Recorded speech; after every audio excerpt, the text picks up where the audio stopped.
Welcome to this week's edition of the Belau Report. I'm Jane Belau. Our guest this week, as has really been tradition, except for 1 year of the pandemic, is to have the Salvation Army tell us about their program, about their Kettle campaign, and what their needs are. And we welcome today Major Bob Mueller and Major Lisa Mueller. And we're glad to have you with us. So you said this was a 125-year anniversary. Is that this year? Yeah, that's correct, Jane. For 125 years, the Salvation Army has been serving the Rochester area. And not only have we been serving people for 125 years, we've been ringing the bell for 125 years. So that's a lot of bell ringing and a lot of people served in the last 125 years. Now you're having the same problem that a lot of employers are having, and that's finding people to ring the bells, right? Yes. This year we're slightly behind in our kettles this year, and that's generally a reflection of the number of volunteers we have. And we're not too worried about it yet. Things will pick up, but whenever we get behind on kettles, it's generally because we're behind on volunteers. But the volunteers always rally for the Salvation Army, and we're confident we'll again achieve our goal. Well, God looks after us. Yep. Yep. And but if you feel like ringing a bell, they'll welcome you with open arms, right? Right. All right.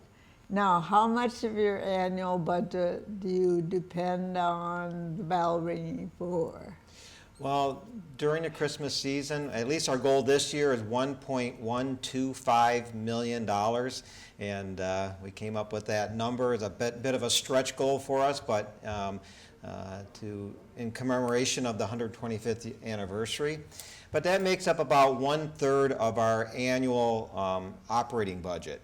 So in the 6 weeks leading up to the end of the year, we have to raise nearly 1/3 of our operating budget through bell ringing and other Christmas activities. Okay, and other activities are what? Just people who write checks at the end of the year? Yes, major donors are a big contribution to our campaign effort, but so is mail appeal, and we get gifts from foundations, and we get grants. So we have several different revenue streams that help us achieve our $1.125 million goal. Good. Yeah. Good luck with that. Yeah. That's a good goal. Right. Okay, now you have a sheet of information about your programs, because we want to tell the people all the good things you're doing. What's your biggest, most well-attended event? Were you talking about programs and services? Yeah. Well, this year, it's been one of the most difficult things we have in the Salvation Army is telling our whole story, telling people everything we do, because we provide so many services to the community. And we've tried to narrow it down this year, and we're featuring health, housing, and hope. And Major Lisa here is the officer for programs in the Salvation Army. She's the one responsible for delivering all the programs and services. I resource her so she can give the community what they need, and I'm going to let her speak to that. But okay. I'm sure the first thing she's going to say is housing is one of the most important services we provide. Okay. Well, I told you before we started recording today's program that we had the president of the city council, Brooke Carlson, on, and they all campaigned on homelessness and doing something about it, and she was talking about some of their coalitions, and I know that has been a long time interest before it became the interest of everybody. Mm-hmm. So tell us what you're doing. That's well said, Jane. Yeah, I agree with you. The Salvation Army, what we offer regarding housing is the continuum of care. We have everything from a one-off emergency overnight in a hotel for a family traveling through or stranded, or a family who is getting into a shelter or getting into a home, and they just need a couple days in a hotel. We also offer transitional care, which is for families who are homeless or in danger of becoming homeless, where we come alongside the family and offer financial support and case management and all sorts of other case management for up to 2 years. So we call that transitional housing. And then, of course, we offer permanent housing. We have permanent supportive housing, which is our Castle View 32-unit apartment for people that will always need supportive care. So collectively, our housing, and then in addition to that, we provide rental assistance to prevent people from becoming homeless, and utility assistance, a variety, and then food. People can become homeless for a variety of reasons, and a lot of our focus is actually on prevention. It's much more cost effective to prevent homelessness than to try to rehouse somebody after they've lost their home. I remember when you were working for Castle View. Is that pretty full? It's always full with a waiting list. So Castle View works together with the county and the city and all the other nonprofit agencies, and we have a coordinated entry system.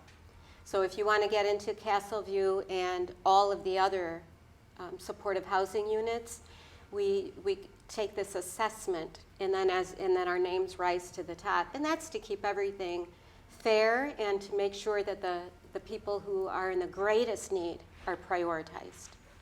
So how big is your waiting list? It varies depending on how high people score on the assessment rate. Some people, for instance, families or people fleeing domestic violence, can rise to the top of the waiting list very, very quickly. Other people could be a few months. You know, you were going to play something, and why don't you go ahead and do that on your cell phone, but you can tell the words of this former client. Sure. And we will not tell who it is because of confidentiality, but go ahead and we'll just start it, and after about a minute, we'll let Lisa tell us what the words say.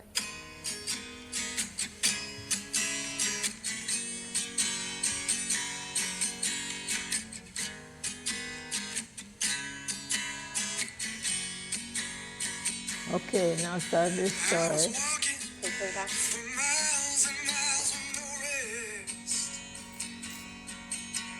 So in our business, we're often asked for stories or success stories, if you will, and sometimes they're hard.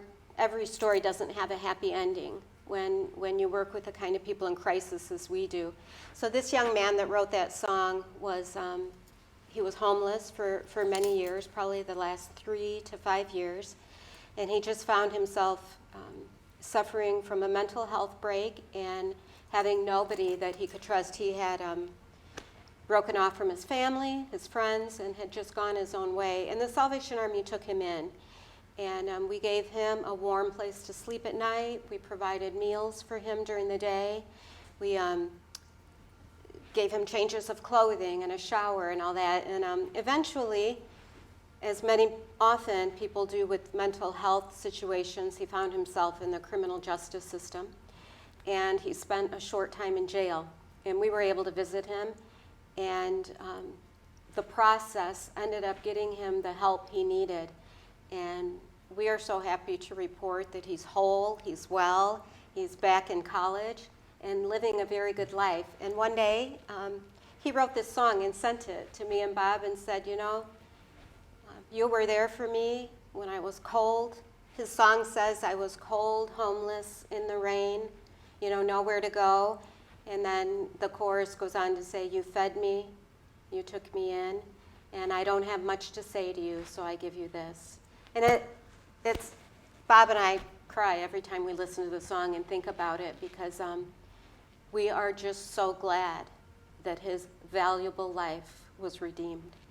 And he lives in another state now? He does and now. goes to- His home had been North Dakota, and he moved back there. Uh-huh. Yeah. Well, thank you for sharing that.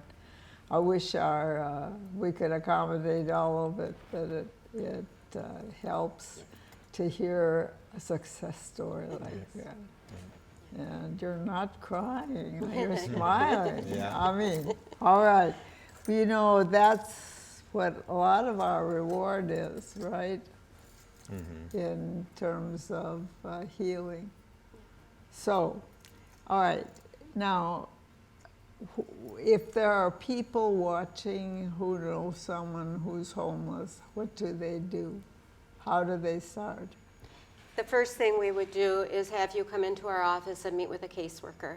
Our caseworkers at the Salvation Army are trained to discuss your situation with you and then complete this assessment, like I mentioned, that the county has put together. And that determines those at highest risk, people who are in desperate need of housing. So you would come in and our caseworkers do that, and then you are part of the system, and then we can make resources available to you. Okay. And how much of your budget is spent on homeless? Well, I'll Well, have to yeah, I add that bet up in you my don't. head here, but I would say probably about 1/3 of our budget goes toward housing. Okay. Now, the reason we wanted to do this program this week, and we may have a chance to show it again before Christmas, but we'll try. But you always have dinner for people who have no place to go, right? Yeah. At Thanksgiving. Tell us about your Thanksgiving dinner. Well, this Thursday from 11:30 to 1 o'clock, our social service center will be open to the public for those to come and have a Thanksgiving meal. Now, not everybody that comes to our Thanksgiving meal is necessarily homeless. Many of them are just lonely. They don't have family. They don't have friends to share a meal with. So they come to the Salvation Army and find that social connection in our center. And we're not quite sure how many people we'll have this year. In the past, it's always been around 150, 175 people come and share Thanksgiving together. But the pandemic last year kind of threw a wrench into things, and anytime you stop doing something, it's hard to get it back ramped up. But we're optimistic, and we believe that we'll have a good gathering on Thanksgiving. Again, this is a community Thanksgiving meal, so you don't have to be homeless to come. You can come and join us and just share in that fellowship. And you need volunteers to serve that too. You have people who've been there for many years, and you're looking for them to come back. Well, and they have come back, and unfortunately, I think we have all our volunteer spots filled for Thanksgiving meal. But if you want to ring a bell the next day, we got plenty of spots open. And then Christmas, let's preview Christmas. Is that again on what day? The 25th. Yes. And Is Trying to it's remember. at that a Tuesday or 11. Monday? What day that 30? is? Yep, it'll be Christmas Day. We'll do it all again from 11:30 to 1. Okay, That's a Saturday this year. Christmas is a Saturday. Yeah. Okay. okay, all right. And so people can look forward to that for fellowship, for healing, for a place for a hot meal. That's very good. Right. And so remember this, and we'll remind you at the end of the program about Thanksgiving and Christmas. We will. And I'd like just a shout out to this year, Hy-Vee has donated our pies for Oh, us. wonderful. We're going to be picking up apple pies and pumpkin pies. And Shields, the sporting goods store, is helping to underwrite some of the cost of the dinner. So we're so Wow. appreciative to them. And that's welcome too. Yes. Yeah. And it's free to the people who come to Always eat. free. Okay, that's great. All right, let's talk about holistic support for human and spiritual needs. Basic needs like transportation. What else? Yeah, at the beginning of the show, I said we've narrowed our message down to health, housing, and hope. And you know, the Salvation Army exists to help keep hope alive in the lives of the people that we serve. And you can't underestimate what one bag of groceries might do for somebody, what some bus tokens might do to help somebody get from point A to point B. And we're in the business of dealing out hope. I like to think of myself as a hope dealer, and that's why we exist. And this past, what day was it, Friday, we had the lighting of the sharing tree at Apache Mall, and we had our brass band there. We had 10, 12 bandsmen playing. And I was so proud when I looked at the people in our band, because there were more teenagers in the band than adults. And the reason for that, Jane, is because the Salvation Army provides programs and services to youth as well as adults. And one of what we feature with the programs we do for youth is music instruction. We teach kids how to play piano, we teach them how to play horn, we teach them theater, puppets, all kinds of things, any type of performing arts that we can. And most of those kids that are in that band playing this past Friday night were kids in our program.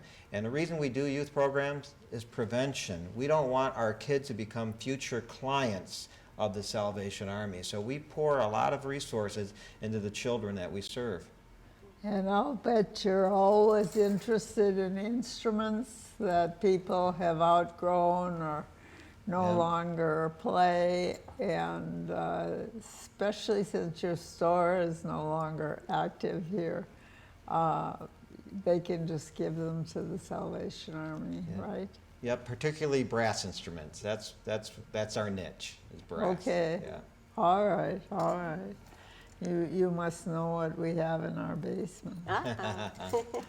All right. So teenagers are getting involved in the services as well. Yep.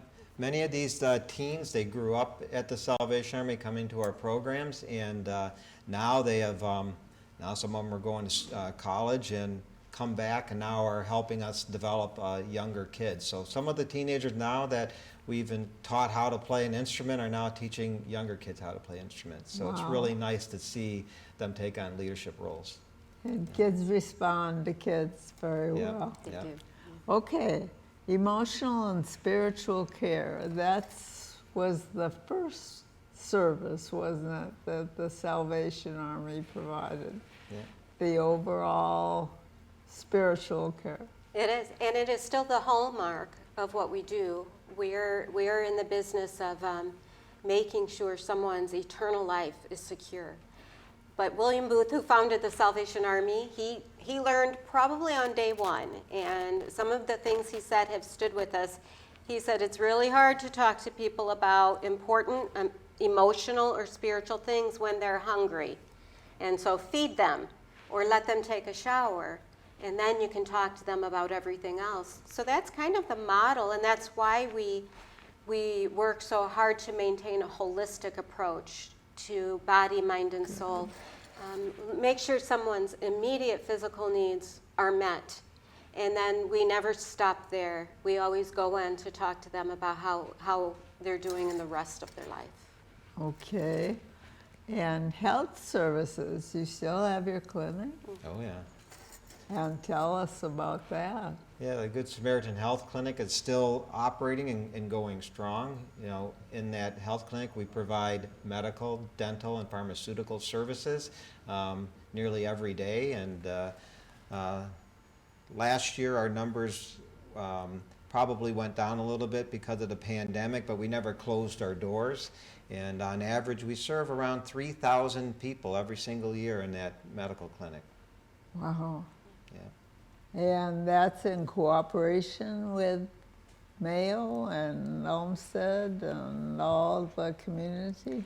Yes, these are volunteer-run clinics. So for instance, our emergency dental clinic is all volunteer dentists from all over the community can come and volunteer, and we even have some volunteer dental hygienists, and we have a person that oversees and coordinates it.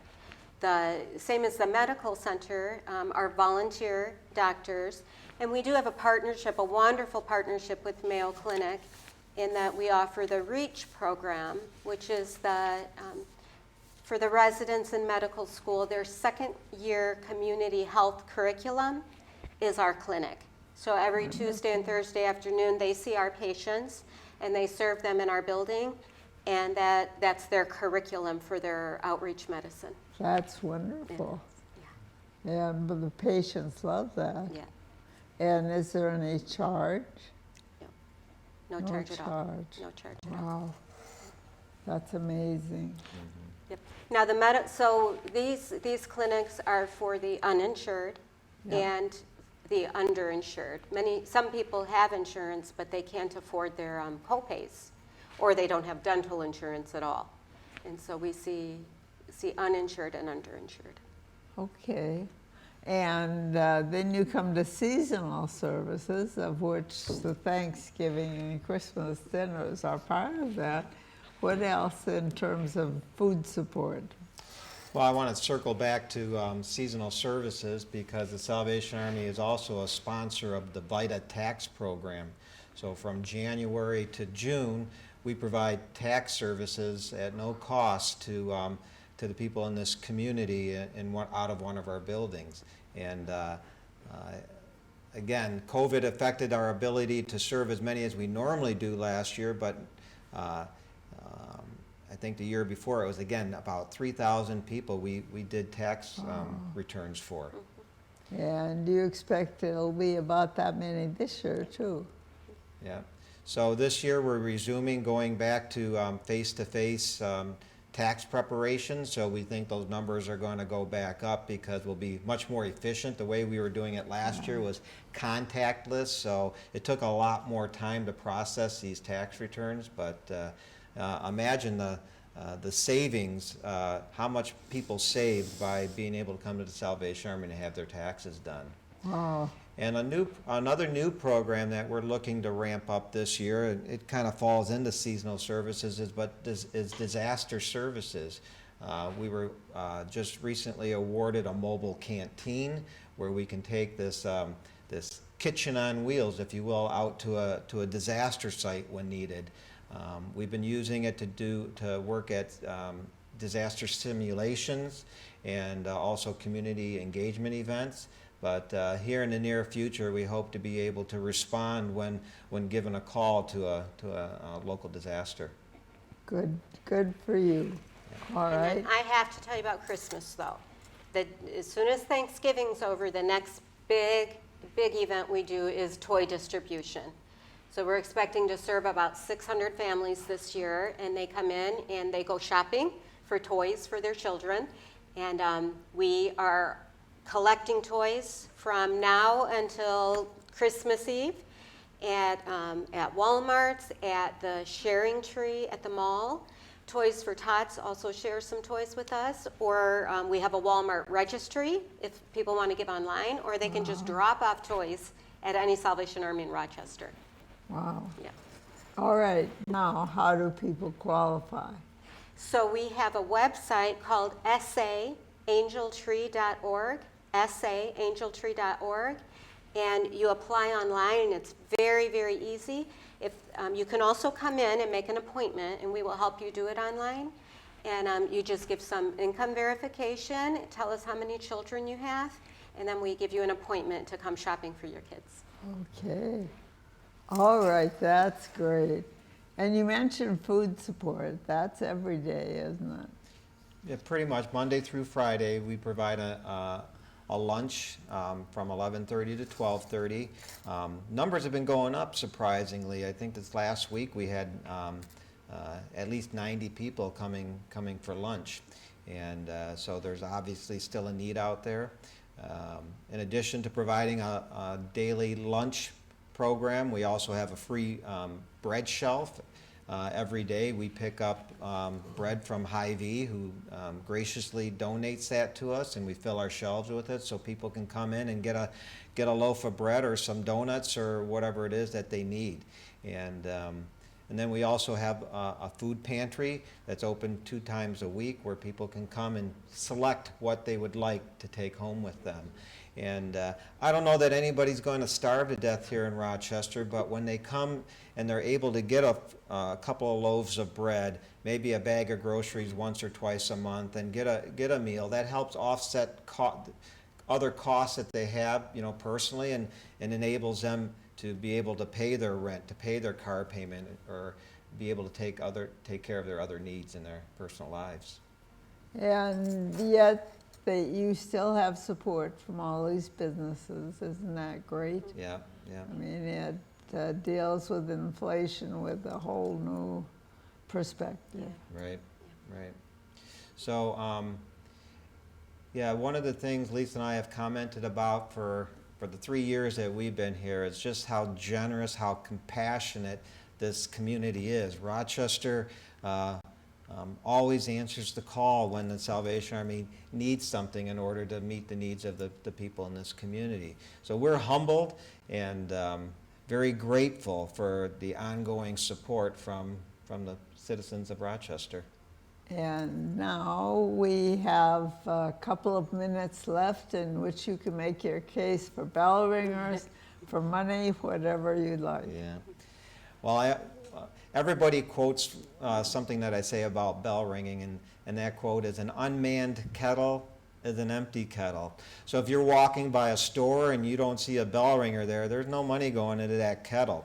And I often say, if you see an unmanned kettle, pick up a bell. It's right on the stand. Ring that bell for 5 or 10 minutes. That's better than nothing. But volunteer bell ringers is the key to our success during the Christmas season. There's no doubt about it. And this year is a challenge for employers paying money, and it's also a challenge for the Salvation Army. Yeah. Okay. Yeah, we're going to lose a key member of our staff. The Director of Social Services is retiring the end of the year. So I was just speaking to you before the show about how difficult it is to get applicants. And there are a lot of job openings out there, and we're looking for just the right person to come in and make a difference as our program director. And they have to have a big heart, right? Yes, yes. All right, Yes. not an enlarged one, but a big heart. Right. All right. Thank you, Major Bob and Major Lisa, for the work that you do. And I know you always appreciate contributions to the Salvation Army. And bell ringers, I'm sure they'll line up for Right. you. Yeah. All right. They always do. Thank you. Thank you for your interest in one of the area's greatest services, the Salvation Army. We'll be with you again next week, same time, same channel. Have a very good week and have a very good night.